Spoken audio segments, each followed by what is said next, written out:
31 अक्टूबर 1984 भारत की सबसे ताकतवर महिला अपने ही घर में अपने ही बॉडीगार्ड्स के हाथों मार दी गई। क्या आप सोच सकते हो, जिसे देश आयरन लेडी कहता था, उसकी मौत इतनी शॉकिंग और दर्दनाक होगी? ये सिर्फ एक हत्या नहीं थी, ये एक ऐसा दिन था जिसने पूरे भारत को हिलाकर रख दिया। इंदिरा गांधी, एक ऐसा नाम जिसे भारत की राजनीति में हमेशा याद रखा जाएगा। वो भारत की पहली और अब तक की सबसे प्रभावशाली महिला प्रधानमंत्री थीं। उनके फैसले बोल्ड होते थे, उनकी सोच स्ट्रांग थी और उनके अंदर एक ऐसी लीडरशिप थी जिसने भारत को कई मुश्किल हालातों से बाहर निकाला। लेकिन उनकी जिंदगी के आखिरी कुछ महीने बहुत तनाव और खतरे से भरे हुए थे। साल 1984 भारत में हालात बहुत खराब हो चुके थे, खासकर पंजाब में। खालिस्तान आंदोलन तेजी से बढ़ रहा था और हालात इतने बिगड़ गए कि सरकार को एक बड़ा फैसला लेना पड़ा।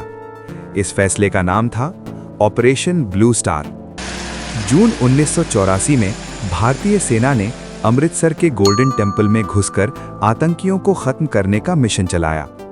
इस ऑपरेशन में आतंकियों के साथ साथ कई निर्दोष लोग भी मारे गए और यही घटना पूरे देश में गुस्से की आग बन गई, खास तौर पर सिख समुदाय के अंदर। इस ऑपरेशन को बहुत अपमानजनक माना गया। अब हालात ऐसे हो गए थे कि इंदिरा गांधी की जान को खतरा बढ़ चुका था। उनके आसपास के लोग उन्हें सलाह दे रहे थे कि वो अपने सिख बॉडीगार्ड्स को हटा दें, लेकिन उन्होंने साफ मना कर दिया। उन्होंने कहा, अगर मैं अपने ही देश के लोगों पर शक करूंगी तो मैं प्रधानमंत्री कैसे रह सकती हूं? यही भरोसा आगे जाकर उनकी सबसे बड़ी कमजोरी बन गया। सबसे बड़ा मोड़ 31 अक्टूबर 1984 सुबह का समय। इंदिरा गांधी अपने घर से बाहर निकल रही थीं।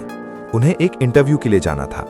जैसे ही वो अपने गार्डन से होकर गुजर रही थीं, अचानक उनके दो बॉडीगार्ड्स बेअंत सिंह और सतवंत सिंह उनके सामने आ गए।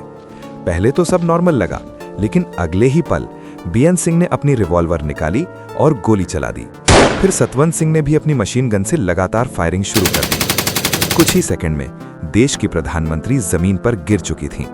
उनके शरीर में 30 से ज्यादा गोलियां लगी थीं। उन्हें तुरंत अस्पताल ले जाया गया, एम्स।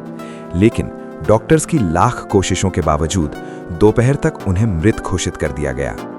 जैसे ही ये खबर पूरे देश में फैली, भारत में दंगे भड़क उठे। खास तौर पर दिल्ली में सिख समुदाय के खिलाफ हिंसा शुरू हो गई। 1984 एंटी सिख राइट्स। हजारों लोगों को मारा गया, घरों को जलाया गया और इंसानियत शर्मसार हो गई। ये दंगे भारत के इतिहास के सबसे काले अध्यायों में गिने जाते हैं। राजनीति भी बदल गई। उनके बेटे राजीव गांधी को तुरंत प्रधानमंत्री बना दिया गया, लेकिन देश के दिल में जो डर और दर्द बैठ गया था, वो सालों तक नहीं गया। ये कहानी हमें बहुत कुछ सिखाती है।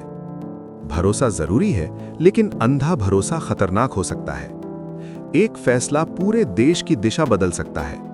और सबसे बड़ी बात, नफरत कभी किसी समस्या का समाधान नहीं होती। इंदिरा गांधी एक मजबूत नेता थीं, लेकिन उनकी कहानी ये भी दिखाती है कि पावर के साथ हमेशा खतरा भी आता है। 31 अक्टूबर 1984 को याद करते ही हर भारतीय के दिल में एक सिहरन दौड़ जाती है। ये सिर्फ एक हत्या नहीं थी, ये एक ऐसा दिन था जिसने भारत की आत्मा को झंझोड़ दिया। अगर आपको ऐसी ही रियल, शॉकिंग और पावरफुल स्टोरीज पसंद हैं, वीडियो को लाइक करो, अपने दोस्तों के साथ शेयर करो और चैनल को सब्सक्राइब करना बिल्कुल मत भूलना, क्योंकि यहाँ हर कहानी सिर्फ सुनाई नहीं जाती, बल्कि आपको सोचने पर मजबूर कर देती है।